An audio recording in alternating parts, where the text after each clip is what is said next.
Hi and welcome back to Books Are Everywhere.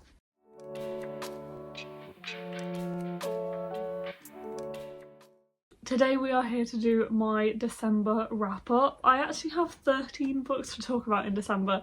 Definitely feel like my reading went up, probably because I listened to more audio, I did Lightfall, and I think also filming so many videos in December helped me kind of motivate myself to read more, and I'm hoping I can take that energy into the new year and into January. I have been taking like an unplanned break from doing videos, I guess, since doing Vlogmas and filming like 12 videos in December. It was obviously a lot to do just before Christmas and on top of like full-time work and everything, so it has been nice to take a bit of a break, but I'm back and hoping to do some more kind of 2025 wrap up, looking into 2026 content over the next few weeks, but I'm not like rushing myself into filming a lot in one go or anything, because yeah, it was quite a lot to do. Anyway, I have noticed that I don't actually have a lot of these books anymore. Either I've lent them to friends, given them to friends, or like just generally unhauled them since.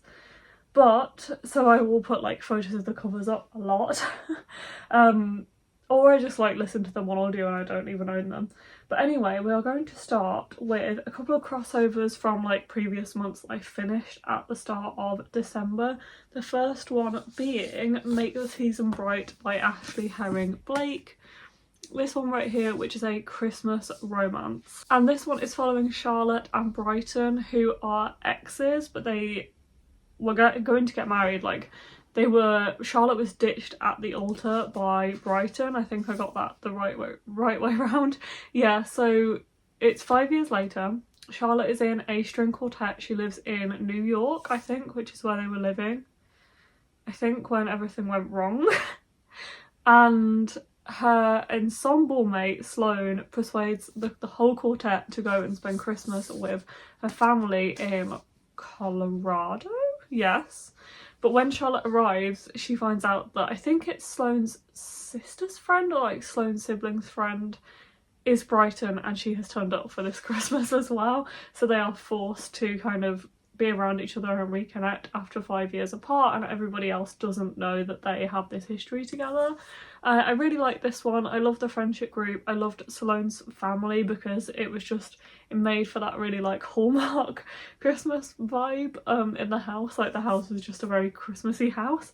And yeah, I really enjoyed the vibe in here. I liked the two characters as well, Charlotte and Brighton. I really liked their romance and I like to see it develop. I think it always helps having like a reconnection, like a second chance romance, because you already know that there's that history behind it and it's not an insta love, and it kind of takes away the insta love aspect, which I appreciated. So yeah, I really enjoyed this one as a Christmas romance. I thought it was great and I gave it 4 out of 5 stars. I then finally finished a non-fiction book I have been reading for a very long time, and then I decided to switch to audio and actually read the majority of it in like a week or two, and that is Boater by Jo Bell. This is a non-fiction book. It's a kind of memoir, kind of history. It's set around the English canal system and our navigational waterway system in the UK. Jo is a historian. She talks a lot about the canals in a historical aspect and how they've kind of impacted the Industrial Revolution of the UK and been a massive part of our history. But she also has lived on a canal boat for a long time, and she talks a lot about her own personal life on the canals and her own history with the canals as a boater, and I loved this so much. I don't know why. I think I've always loved canals. Like, growing up, we spent a little bit of time around canals. I did spend a little bit of time with friends on a boat, just like a day when I was a kid, and I think I've always loved them, and I still do have that kind of connection with canals, and I still really appreciate them now. I think that's something I found in the past couple of years, that I have a new appreciation for the canal system in the UK, and I really enjoyed this. It's educational, it's funny. Jo has an amazing way of writing that is so entertaining. She also reads the audiobook herself, so I would highly recommend the audiobook, and I just absolutely fell in love with this. I love that it made me appreciate the canal system much more. It made me appreciate being English and being a Midlander, and I think when a book gives you that feeling, you can't help but love it.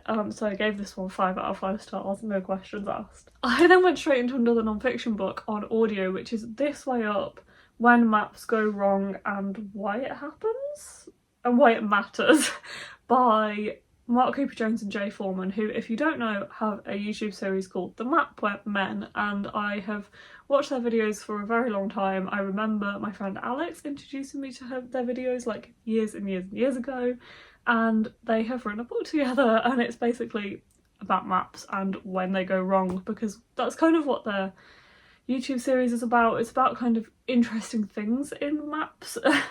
There's a wide range of things I think they talk about, but specifically this book is about like when maps go wrong, and it talks about obviously historical maps all the way through to Google Maps, like the way we use navigation systems now.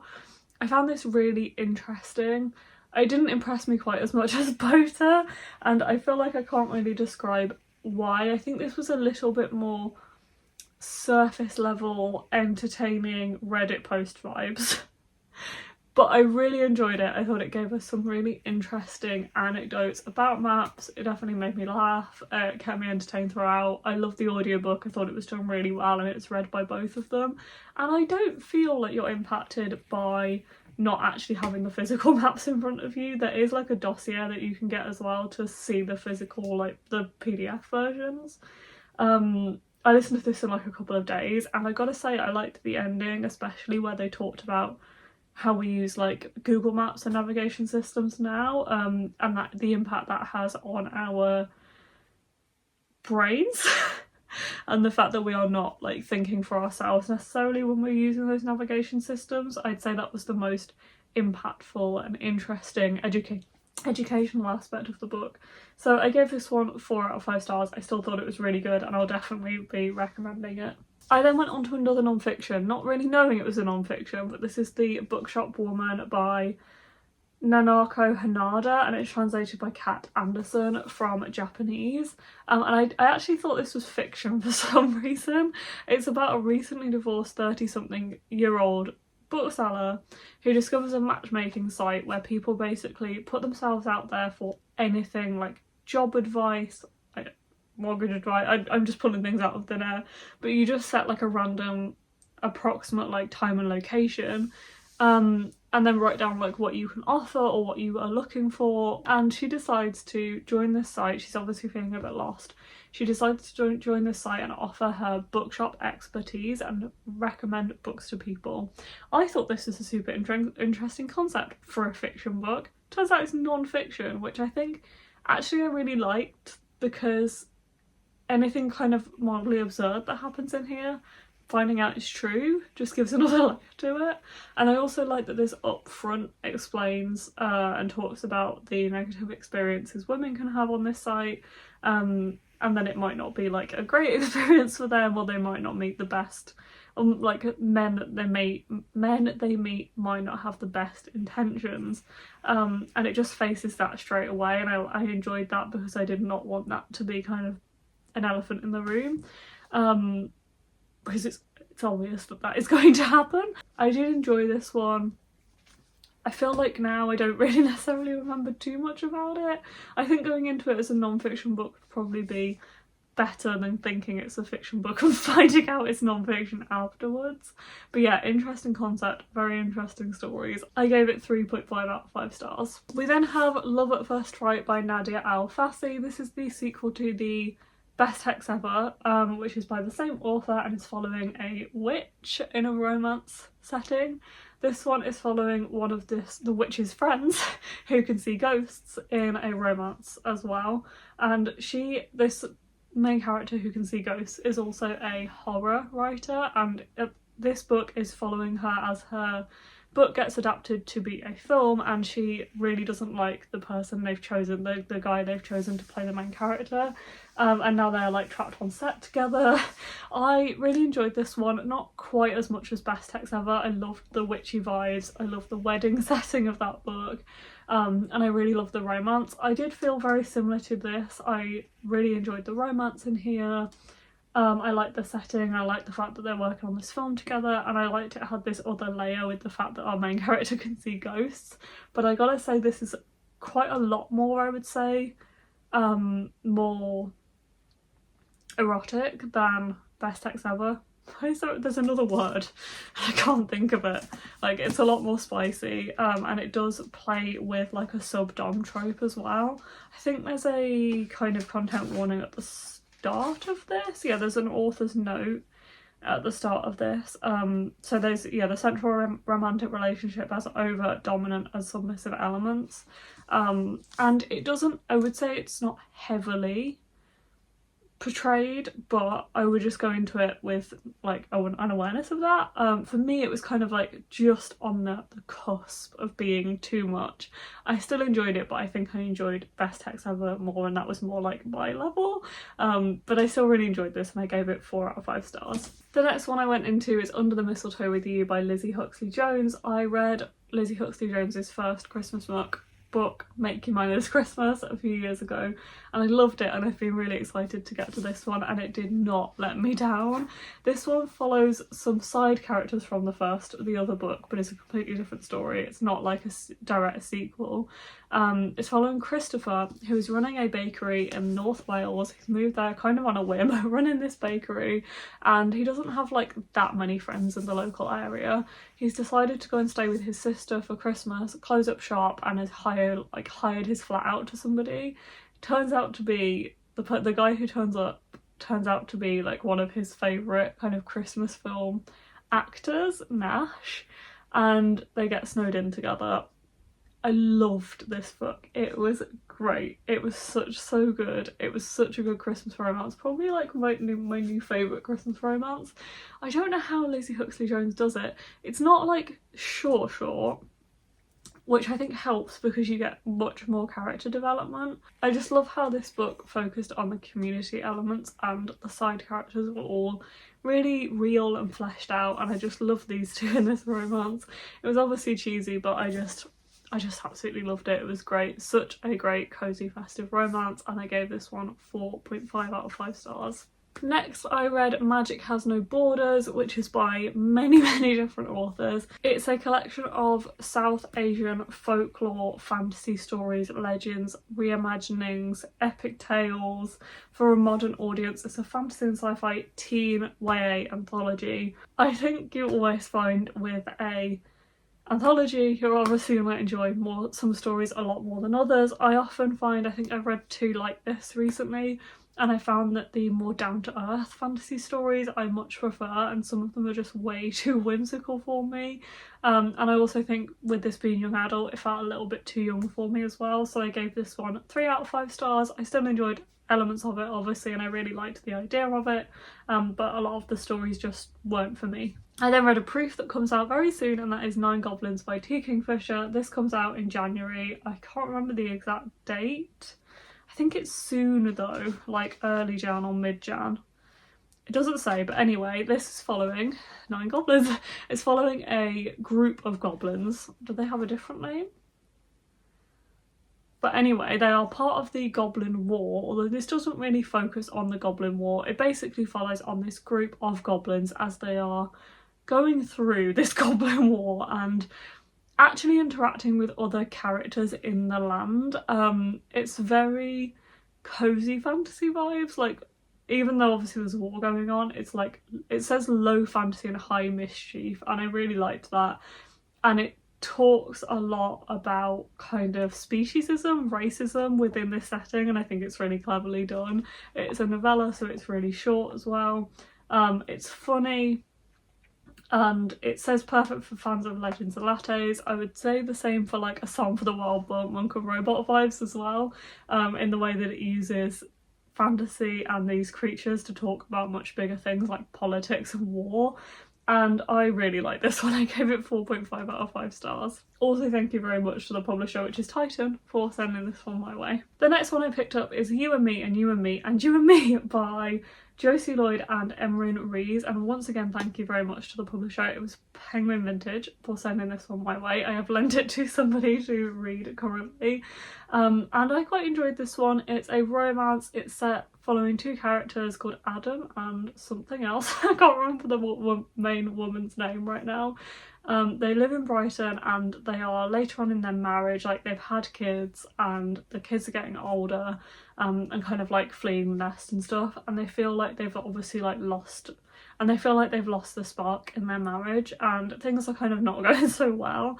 And then Adam finds, I hope it's Adam, I'm pretty sure it's Adam, he finds an old like mixtape. They used to make mixtapes for each other.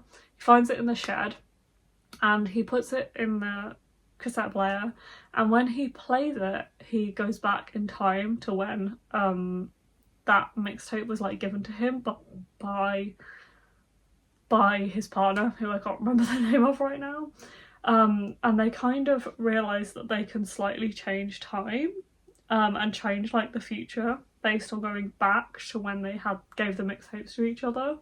It was such an interesting concept. I love a romance book that has a time travel element. It's one of my favourite niches, which is why I really wanted to read this one. I have a feeling this one comes out in March this year. It's February, so next month. And I did really enjoy this. I liked the romance, I liked the fact it felt real, it had the marriage element, things weren't going well, like they're not perfect, but you can't help but kind of root for them. And I also really like the time travel element, and as the book goes on it gets really, really entertaining. So I gave that one 4 out of 5 stars, and if it's a trope that you also like, I would recommend checking it out. The next one I picked up is Men Are From Mars and Women Are From Venus by John Gray. This is a self-help romance book. Self-help relationship book from 1992, and I knew this was going to be an interesting one, and it very much was.